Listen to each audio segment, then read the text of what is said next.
목표 금액 180억. 어차피 이거는 남의 고통 먹고 사는 거란 말이야.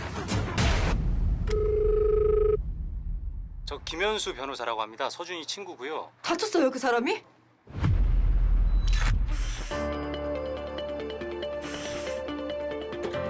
다른 사람의 고통에 기생하는 보이스피싱, 서민의 일상을 무너뜨리는 사기 범죄죠.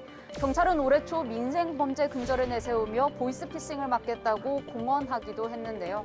지난 2016년부터 2019년까지 발생 건수는 계속 늘었고 피해액은 지난해에만 7천억 원을 기록했습니다. 지난해 서민들의 지갑에서 매일 19억 원이 빠져나간 겁니다. 누가 당했을까? 최근에는 코로나19를 힘겹게 버티고 있는 사람들이 대상이 되고 있습니다. 익숙한 은행 이름, 정부의 긴급자금이라며 낮은 금리로 대출해준다고 합니다.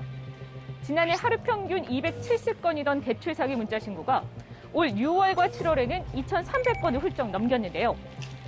한 음식점 사장도 낮은 금리에 속아 보이스피싱을 당했습니다. 전화기를 손에서 놓지 못한 채 식탁에 잔뜩 놓인 서류를 살피는 식당 주인. 벼랑간 돈다발을 가져옵니다.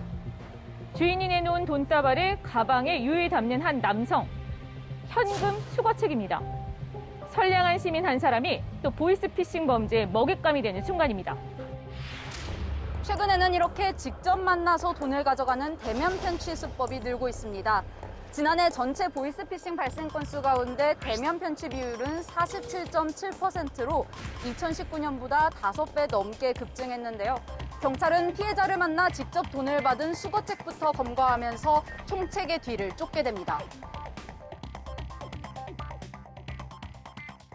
이 수거책이 돈을 받아주지 않으면 범죄가 완성이 안 돼요. 총책이 여기 뒤에 계신 분들 총책이 있으면 뭐합니까 여기? 뒤에 높은 사람이 있으면 뭐해요? 이 사람들은 그림자지. 실제로 필드에 뛰는 사람들을 잡아야 되지 않을까요? 그죠?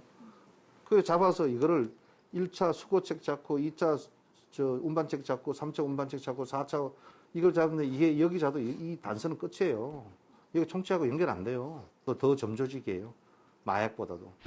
수거책이 잡히면 내 돈 돌려받을 수 있는 걸까요? 지난 2011년부터 2019년까지 보이스피싱 피해액은 2조 3천억 원. 이 가운데 피해자가 돌려받은 돈은 5,600억 원가량에 그쳤습니다. 그래서 만들어진 법이 전기통신금융사기 피해 방지 및 피해금 환급에 관한 특별법입니다.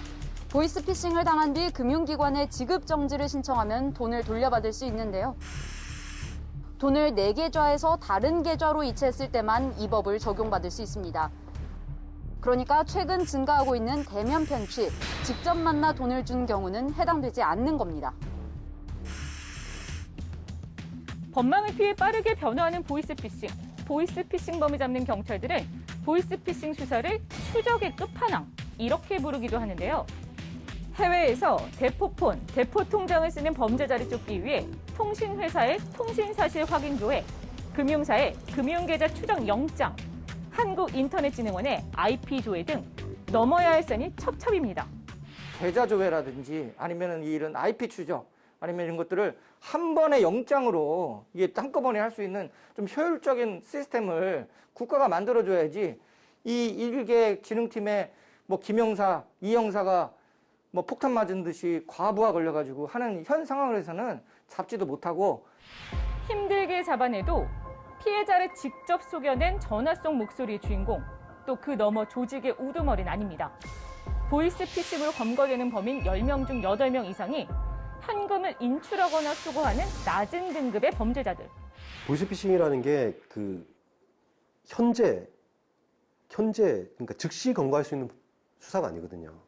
그러니까 어찌 보면 과거를 향해 나가야 되는 수사예요. 왜냐면은 해외에 있기 때문에 즉시 검거가 어려워요.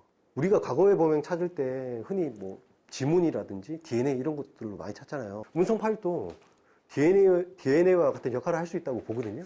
고가치적인 수사 자료는 이제 피해자분이 직접 녹음하신 음성 파일이거든요. 근데 그거를 이제 경찰에서 수집을 안 하고 있으니까 제 입장에서 좀 안타깝죠. 여죄를 밝히는 데 중요한 증거인 범인 목소리를 수집하고 보관하는 곳은 현재 금융감독원인데 경찰청을 보이스피싱 범죄 주관부서로 제도해야 한다는 법안이 준비 중입니다. 사기 범죄는 이거를 사기인지 아닌지 전문가분들이 판별을 해야 돼요. 그렇죠? 이게 조직적이고 계획적인지 그 역할을 누가 할 수 있습니까? 경찰이 할 수 있다는 거죠. 경찰은 범죄의 전문가고 지금도 경찰서에서 이게 사기인지 아닌지 판단하는 기소 의견이냐 불기소 의견이냐 그 역할을 하고 있으니까. 10년 전 만들어진 통신사기 피해 환급법에 대해 문제의식을 느끼고 발의된 개정안만 13건이고 보이스피싱을 근절하려면 지금의 형식적인 범정부 협의체보다 전담 조직과 일선 수사를 효율적으로 할 수 있는 법안이 개정돼야 된다고 의견이 제기되고 있습니다. 보이스피싱 피해자는 하루 평균 94명. 지금 이 순간에도 수많은 사람들이 전화기 너머의 목소리에 이끌려 돈을 빼앗기고 있습니다. 보이스피싱에 당하지 않으려면 어떻게 해야 할까요? 먼저 가장 흔한 유형인 대출 사기를 피하려면요. 낮은 금리로 대출해주겠다고 은행에서 먼저 연락이 올 때, 특히 은행 전화번호가 일반 번호인 02로 시작한다면 보이스피싱을 의심하셔야 합니다.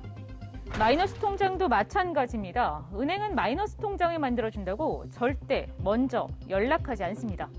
서울중앙지검, 가장 많이 사칭되는 검찰기관이죠. 진짜 서울중앙지검이 운영하고 있는 찐센터에서 내가 정말 범죄에 연루됐는지 진위 여부를 확인할 수 있습니다. 범인이 잡혔는데 검거 현장에서 내 이름의 대포 통장이 나왔다며 명의가 도용된 것 같으니 전화로 입증 조사를 실시하겠다? 녹취 조사라는 건 존재하지 않는 수사 방법입니다. 예전엔 내 통장에 있는 예치금만 빼앗겼다면 최근엔 보이스피싱으로 전 재산을 넘어 빚을 떠안을 수 있습니다.